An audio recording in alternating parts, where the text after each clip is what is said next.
Ms. Barker again. Welcome to video 3 for your Unit 4 Topic 5 notes on chemical hygiene and chemical storage SOPs. I'm actually picking up where the last video left off because I actually realized I forgot to include this in the notes. And that was, what do you do with your wash basin when you're done with it? Well, you're going to walk over to a hand washing sink. You're going to pour any water that is in there with solvent residue down the drain. You'll do a rinse of the inside, doing sheeting action. If you've got any big bits of particulate, you'll wipe those out. But what you're not going to do is then restack it with the other wash basins, because a wet wash basin that is stacked is going to grow mold. So what you have to do is you need to find somewhere in the lab, and right now, because there's nobody in the lab other than me, I'm putting them here, where you can lean the wash basins like this, up against a wall, so that air can get underneath them so that they will dry out. When they are dry, then they can be restacked. Do not put them like this, because then air will not get inside and that interior will not dry. Now, my recommendation of where to put these when we are doing labs is one of 3 places. Option 1, against the air conditioning units. I am hoping that within the next month, I'm going to get a shelf for storage. So hopefully all of this stuff will be off the floor and properly stored for the first time in a decade. Or over here, where you can put it by the emergency exit door. I don't love that one though, because if we ever do have an active shooter situation, that is our emergency exit, and I really don't want that one blocked. So that's a point of last resort. Now, what is the point of this video? This video is for storage SOPs, particularly for the aseptic zone. So this is at the bottom of the notes you just took. Make a little note to yourself in the margin about where you put the wash basin when you're done with it. Okay, here we go. So this is the aseptic zone. Now I have all the cabinets open because I'm going to show you what's inside of them. I'm also going to show you a final image of what the aseptic zone should always look like. But this is the aseptic zone. This is our main hand washing sink. We have 2 more hand washing sinks in the prep room that you are welcome to use once you complete your chemical hazard lab and you get at least an 80 on it. So this is the primary location where we store supplies and chemical solutions used to perform aseptic technique. Aseptic technique includes both biohazard removal and also chemical hazard removal. What you have on the next page are pictures of what's inside, and I'm going to point out what goes where. You are going to make, for the SOPs, you're going to make notes about what those SOPs are, where it says the SOP, and then where it says, why do we have those SOPs? You're going to explain why they are the way they are. Okay, so let's start with the main cabinet, because that's the most important one. The top shelf, you're never really going to need to access. That's just where I store new scrub brushes that we have not used yet. But what that means is, even though you see them, you should not take a new scrubbed brush, and you should not put any used brushes back up here. This is just where we store unused stock to replace the scrub brushes that need to be gotten rid of. On the middle shelf, this is where we have our spray bottles of chemical solvent and bleach. So these are our spray bottles for chemical dissolving and disinfection. The alcohol, the ethanol, needs to go on this side. The bleach needs to go on this side. As you can see right now, we have the same blue bottles used for all of them. So it is critical that you put the bottle back on the appropriate side, because it's very easy, if you're not looking, to grab the wrong bottle. And as you now know, 10% bleach is not a chemical solvent. So if you're trying to get rid of chemical residue, 10% bleach is actually just going to make your problem worse. The other thing that another SOP is, you need to always make sure that the labels are facing forward. That way, even if someone does put it back on the wrong side, you can clearly see it is wrong. And the expectation is if you see something wrong in the lab, you fix it. We are only as strong as our weakest link, but the way we don't break as a chain, and to be clear, when we break, something bad happens for our personal safety, is that we're all looking all the time, ensuring that we're following the right SOPs. Now on this shelf, this is where you have other chemical solvents and things for biohazards. So over here we have isopropyl alcohol. We have these little media bottles that are actually left over from the pandemic when we were sending things home. So I'm actually just using these to refill the wash bottles. So we have the isopropyl alcohol wash bottles, the acetone wash bottles. Here's where we have the properly diluted detergent. So this is the detergent you use. This is also what you use to wash your hands with when you learn how to do aseptic hand washing.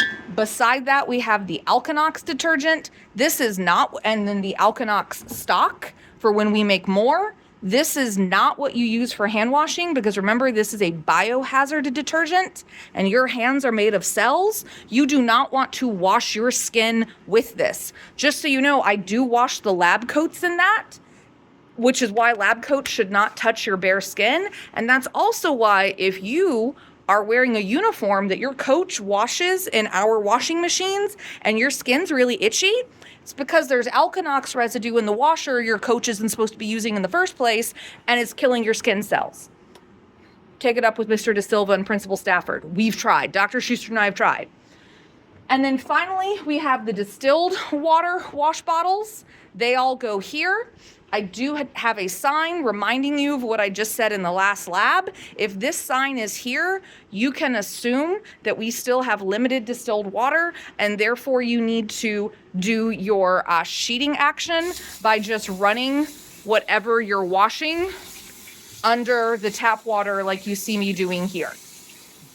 But that is for chemical hygiene. You will still use the distilled water for the pH meters because that's the only acceptable thing to use on the pH meter. And if you are doing chemical hygiene for research purposes, use the distilled water. Okay, just like with the middle shelf, labels should always be facing forward, so we should never see this. The wash bottles are also color-coded for ease. Yellow is isopropyl, red is acetone, blue is distilled water. Okay. Those are our top cabinets. Great. Let's talk about this other top cabinet. This is really more for storage for me, but just in case I ever send you to get stuff, this is where we just keep the trays, which are just useful in lab situations if you have a lot of things you're carrying around. This is where we keep the aseptic indicators, which you'll learn what those are for later. And this is where we have paper towels. You can see we do not have paper towels. We never have paper towels unless I steal them from the teacher bathroom. So you need to figure out ways to minimize paper towel use, and that does not mean use chem wipes in place of paper towels unless you're wiping down equipment, because chem wipes cost about 50 times more an individual paper towel. So let it air dry, put it on the drying rack. Don't use a paper towel on your hands. Do this, don't waste our paper towels. Okay, those are the top shelves. Now let's look at the drawers. The drawers contain our scrub brushes. The drawer to the left of the sink contains the large scrub brushes. The drawer to the right contains the medium and the small scrub brushes. It also contains these scrub brushes. All right, well, this scrub brush is clearly ready for disposal. RIP to this scrub brush. But this is meant to be one where you can get inside of small things like test tubes. I'm setting this to the side. I will need to autoclave that and then dispose of it.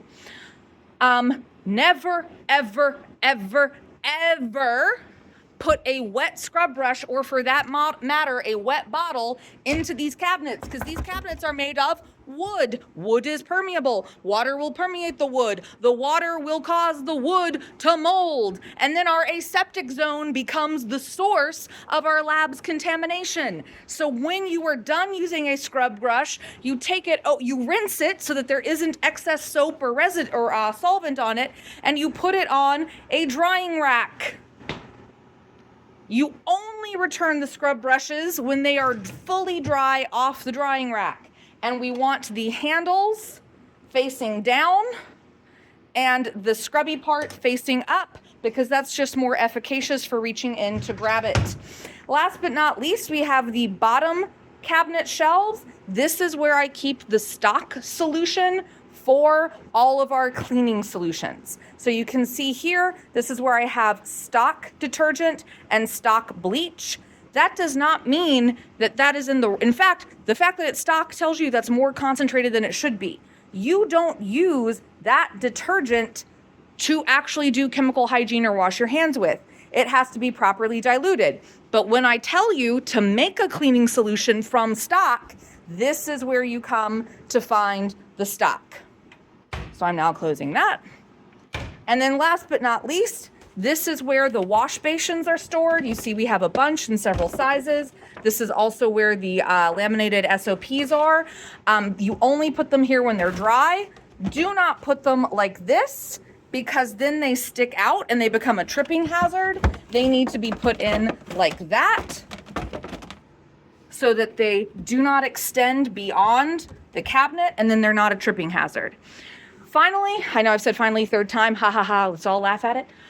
Finally, we talk about the surface of the sink. You will notice that there is not a damn thing sitting on this surface, and there should never be. If you're cleaning something, you put it on a drying rack. It's behind this cart right here. If you're washing your hands, you don't leave the sink covered in water like this, you sloppy, dirty person. Because this water, first of all, it can grow bacteria. Second of all, it's going to dry. And because this is tap water that has minerals, we'll have mineral residue on our aseptic surface, which is chemical contamination. So what you do now, to be clear, you might be wearing gloves when you do this if you've just done chemical hygiene, is yes, you're going to splash because this is a small sink. You will just put the excess water back into the sink. You will get it as thin as you possibly can so that then it dries really quickly. And by spreading it out, we prevent chemical residue from building up in any one particular place. Is that everything I need to teach you? Oh, so also close cabinet doors. This is what the aseptic zone should look like before, during, and after a lab. If it doesn't look like this, the whole class loses lab points. I'm pretty sure that's everything. All right, see you in the next video.